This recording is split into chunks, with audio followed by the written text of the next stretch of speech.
So iyi match turaza kwisesengura isa 4 tuze kwigaruka 5-5 tubabwira ese ni Argentine izakomeza ni Ecuador, turaza kubigarukaho. Hanyuma indi match izaba kwa 5 ni Venezuela igomba guhura na Canada, turayigarukaho saa 4. Mu gihe ku rundi ruhande igihugu cya Irigwe kwa 6 kigomba gucyuhura na Brazil, kubera ko Brazil yakoze amakosa yo kuba ya kabiri, izahura na Darwin Nunez, bazahura na Valverde cya gihugu cya ekipe ya Real Madrid cy'igihanga cyane. Mu gihe undi mukino nawo uzakinwa kwa 6 ari Colombia na Panama, bagenda tubigarukaho 5-5 birumvikana. Ariko icyo wamenya cyo nuko match ku munsi w'ejo ndabona Argentine izakina na Ecuador, bakazakina saa 2 z'ijoro. Ndabona indi match nayo yo kwa 5 hari ya saa 2 z'ijoro, urumva ni saa 8 kuri ya masaha yabo, ndetse na saa 9 imikino izagenda iba mu rukerera. Turaza kugenda tubigarukaho isane mu rukiko rw'imikino. Ngibyo ibijyanye na Copa America. Ubwo abafana ba Brazil, abafana ba ekipe y'igihugu ya Argentine, no gusengera ibihugu byanyu bitabaye ibyo hashobora kubamo gutungurana kudasanzwe. Munyemerere ndebe ubundi butumwa bw'abavandimwe bamaze kohereza ati salama anta, nitwa Bertin ndi hano i Masoro ndagukurikiye umpaya murera. Turabigaruka mu kanya. Mwaramutse neza mucyo, nagira ngo nkwibarize ngiyewe nemera ibyo uvuga, none umukinnyi Kabange na Mbuyi baracyakina. Kabange na Mbuyi baracyakina ariko bari mu ma ligue yo hasi. Ndumva Kabange yarari muri Vietnam, Mbuyi yarari muri Vietnam, sinzi niba yaragarutse. Hanyuma Kabange yakinaga muri Congo mu makipe yo hasi cyane, mu dukipe two hasi, bya bindi byo gushaka amafaranga y'amasaziro. Ntabwo bakiri on top kabisa, niyo mpamvu umuntu atagikurikira ibyabo cyane. Ariko umwaka ushize niba byibutse neza, Mbuyi Twitter hari ikiganiro nashaka kumuko dukorana muri bya bindi n'ubundi nakoraga byo kugana n'abakinnyi basa nk'abakanyuje, ariko ntibarabyemera, nako ntiyabyemera icyo gihe, ambwira ko akina nyine muri Vietnam. Ngibyo ibijyanye n'ubutumwa butandukanye bagiye batwohereza. Hanyuma munyemerere mitengaruka hano ku mugabane wa Afrika nihuse cyane, ku mugabane wa Afrika ndihuta cyane. Munyemerere ndahita mpera muyo bita Sekafa Kagame Cup 2024 igomba kubera mu gihugu cya Tanzania. Ariko none inkuru irimo itari nziza ku ruhande rwa ekipe ya Police Football Club, nuko mu itangazo ryari risohotse ku mugoroba igisekafa yamaze gutangaza amakipe azitabira. Muri ayo makipe azitabira irushanwa ntabwo ikipe ya Police irimo, niyo mpamvu iri tangazo ngiye kureba bimwe mu by'ingenzi byanditswe bitandukanye. Uyu munsi nibwo draw iribuze kuba, tombora nibwo iribuze kuba, iraza kuba isa 6 z'amanywa nibwo iribuze kuba. Ubwo bivuze ngo ni saa 5 zo mu Rwanda, saa 6 zo mu gihugu cya Tanzania. Biraza kuba biri live muri studio ya Azamu hariya mu gihugu cya Tanzania, aho bita ngo ni Tabata Tiote. Birumvikana niyo tombora iribuze kubera ya Sekafa Kagame Cup.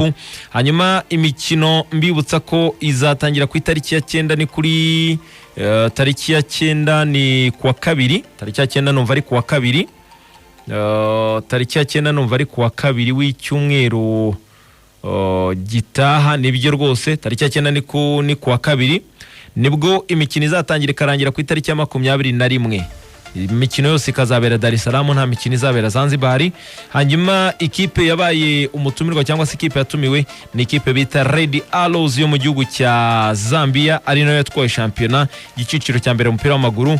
Ni ikipe ikiramo abakinnyi nka Ricky Banda ari muri ikipe y'igihugu ya Zambia mu mukino wa Kosafa, n'abandi bakinnyi batandukanye barimo Bakim, abakinnyi benshi cyane batandukanye abo bose. Hanyuma ikindi nakubwira nuko nabonye abayobozi ba Sekafa bishimira imikino, bavuga ko iyi mikino ishobora kuzaba preparation nziza cyane ku makipe azasohokera ibihugu byayo mu mikino y'aba Champions League ndetse na Confederation Cup iyi season ya 2024-2025.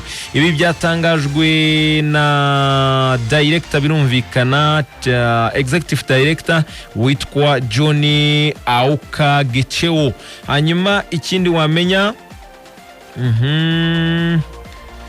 nuko bazaba bari mu matsinda n'ubundi atandukanye turi buze kugenda tugarukaho saa 4 ariko nihuse cyane ibihugu bizitabira iyi Sekafa n'ibingibi bikurikira Sekafa Kagame Cup ni ikipe ya Coastal Union FC mu gihugu cya Tanzania ndetse na Singida Big Stars niyo makipe abiri azitabira yo mu gihugu cya Tanzania. Mu gihugu cya Kenya bazagarirwa n'ikipe bita Gor Mahia atwaye igikombe cya Championnat Kenya, mu gihe mu gihugu cya Uganda ari ibihu ari amakipe abiri. Nabonye harimo ikipe ya Villa Sports Club yatwaye igikombe cya Championnat, harimo Djibouti Telecom yo muri Djibouti birumvikana, iyo bita Dekedaha yo muri Somalia, Al Hilal Al Wadi yo muri Sudani y'Amajyepfo, Apere Football Club yo mu Rwanda yatwaye Championnat, Jiki yo muri Zanzibar, El Mereki Benti yo muri South Sudani y'Amajyepfo ndetse na Red Arrows yatumiwe. Ngibyo ibihugu amakipe azitabira ntabwo ari ibihugu, bivuze ngo rero ikipe bita ikipe ya Police Football Club y'Amashami Vincent ntabwo bigikunze ibyo kwitabira Sekafa, bivuze ko bagomba gushyira imbaraga mu gutegura shampiyona ndetse yewe no kureba uburyo bakwiyubaka mu buryo bwiza cyane. Ngibyo ibijyanye na Sekafa, no gutegereza tukareba ese APR wenda buriya nibajya kugenda tuzakorana ikiganiro nabo, ndavuga yaba batoza ndetse n'ubuyobozi bwa APR badutangarize nk'itangazamakuru ese intego ni igikombe, intego ni iki, bazajyana abakinnyi bose. Ni saa 4 turaza kugenda tubyinjiramo turebera hamwe uko bihagaze, ariko icyo bamenya cyo nuko APR yakaniye irimo irakora imyitozo kabiri, irakora mu gitondo mu kanya ndetse na nimugoroba baraza gukora 5-kuri-5. Hanyuma ku rundi ruhande tukiri ku mugabane wa Afrika, abakinnyi ba ekipe ya Mamelodi Sundowns bamaze kugaragariza urukundo uwo bita Rurani Mokoena nyuma yuko uyu mugabo Mokoena yumvikanye na ekipe ya Mamelodi gutandukana. Ni inkuru itarenze zishimisha cyane abakinnyi ba ekipe ya Mamelodi Sundowns kubera ko uyu mutoza yamaze kumvikana n'ikipe ya Mamelodi Sundowns gutandukana nayo. Hanyuma ikipe bita Al Hilal Al Ahly yo mu Misiri, umwami wa Afrika, iyi kipe ikaba yanze offre ya $3 million kuri ekipe bita Al Kolodi. Iyi kipe yifuzaga uwo bita Aliou Dieng, umunyamara ukina mu kibuga hagati ikipe ya Red Devils cyangwa se ikipe yambara umutuku hariya mu gihugu cya Misiri. Ikaba yifuza ko Aliou Dieng byibura batanga $5 million n'ibihumbi 500 by'amadolari. Bitabaye ibyo ngibyo bagomba gushyira baro hasi kubera ko uyu musore ngo bazamukoresha kandi ari umwe mu basore wabatwaye amafaranga menshi n'icyo umuntu yavuga. Hanyuma ikindi wamenya no ko mbona 20 club yamenye kontineri y'abakinnyi hanze igomba gutandukana nabo, harimo abasore batandukanye nk'aba Rene Zonglana, Sefarini Kolindi, Mpanji Ndilago, Steven Mundere, Robert Kiatula, ni benshi cyane bamenye hanze. Abo bitaba Isama Mpeko, abo bose bari hanze, ba Patrick Mbanza, Jamani Napo, Junior Ngoma, Platini Monzinzi, Jacke Bakulu, Jonathan Kika, Irene Gleri, Deze Bomba n'abandi batandukanye. Ikipe ya 20 club irimo iramena hanze kabisa, irimo iragenda ikubura ivuga ngo ibingibi bigomba guhinduka tugashaka abandi bakinnyi bashya bagira byinshi cyane batwongerera. Ngibyo ibijyanye no mugabane wa Afrika nyuma yuko Rurani Mokoena amaze kuva muri ikipe bita Mamelodi kubwumvikane. Ikipe bita Farlaba irashaka uyu mutoza kuba yayerekezamo. Ikipe bita Kaizer Chiefs yo muri South Africa nayo irashaka uyu mugabo kuba yayerekezamo. Ngibyo ibijyanye na Afrika. Ubwo ibindi ni saa 4 mu rukiko rw'imikino, ahubwo munyemerere mitengarukano iwacu ku butaka bwiza Uwiteka yaduhaye.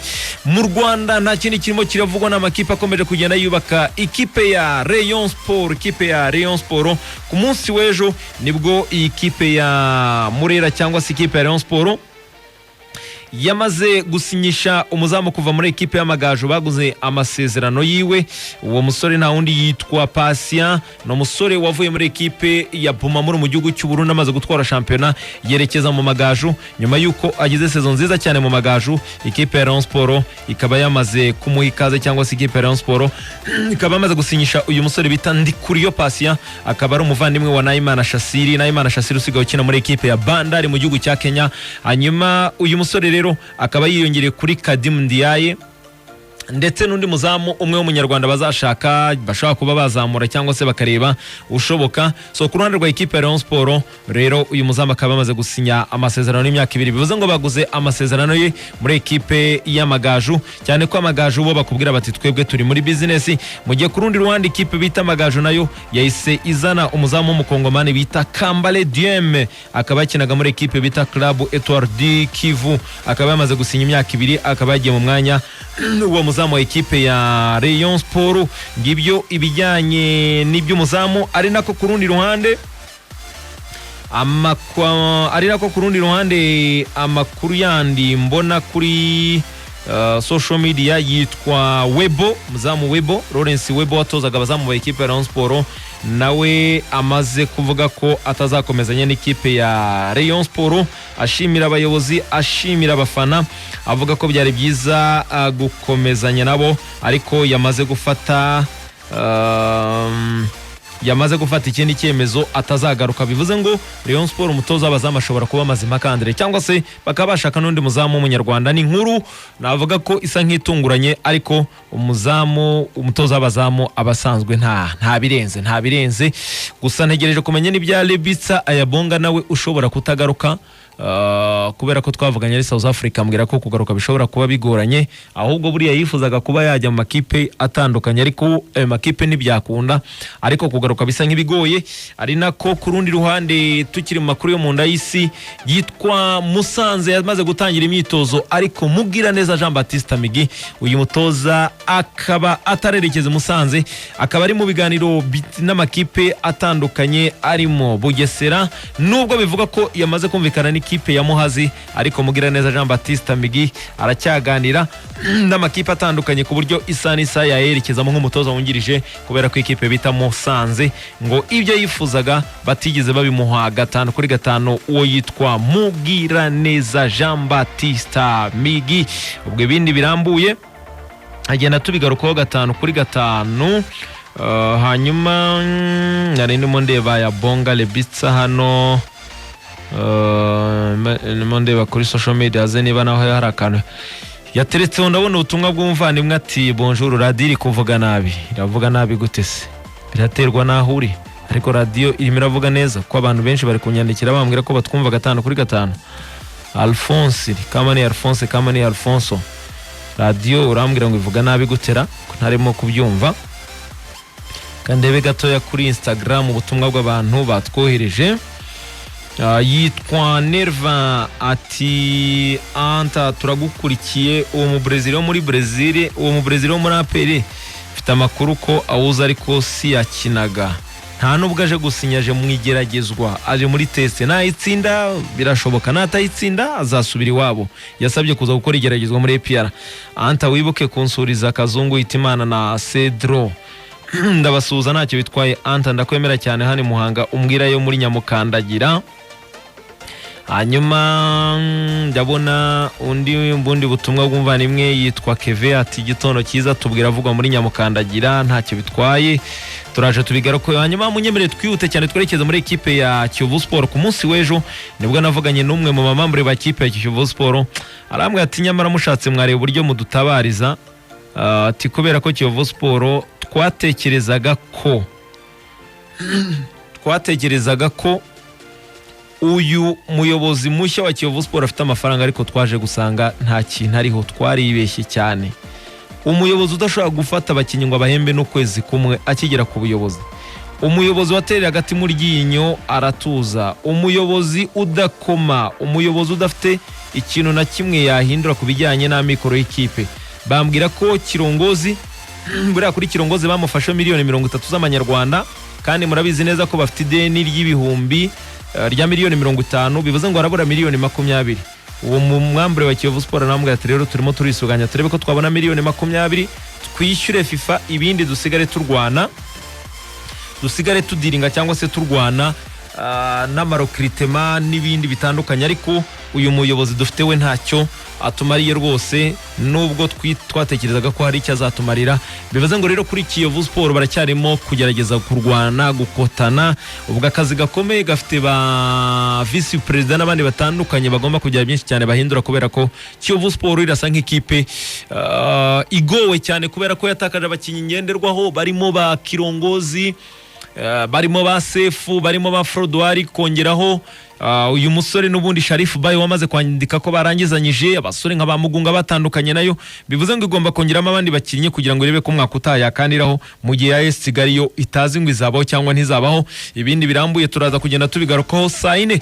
Hanyuma turaza munyemere nerekeza muri equipe bita Police Football Club nyuma yuko bamenya ko batazajya muri Sekafa. Amakuru hari nuko equipe ya Police itegereje nimero 2 ukakaye ngo kuva mu gihugu cya Uganda bita yitwa Ashraf Mandela.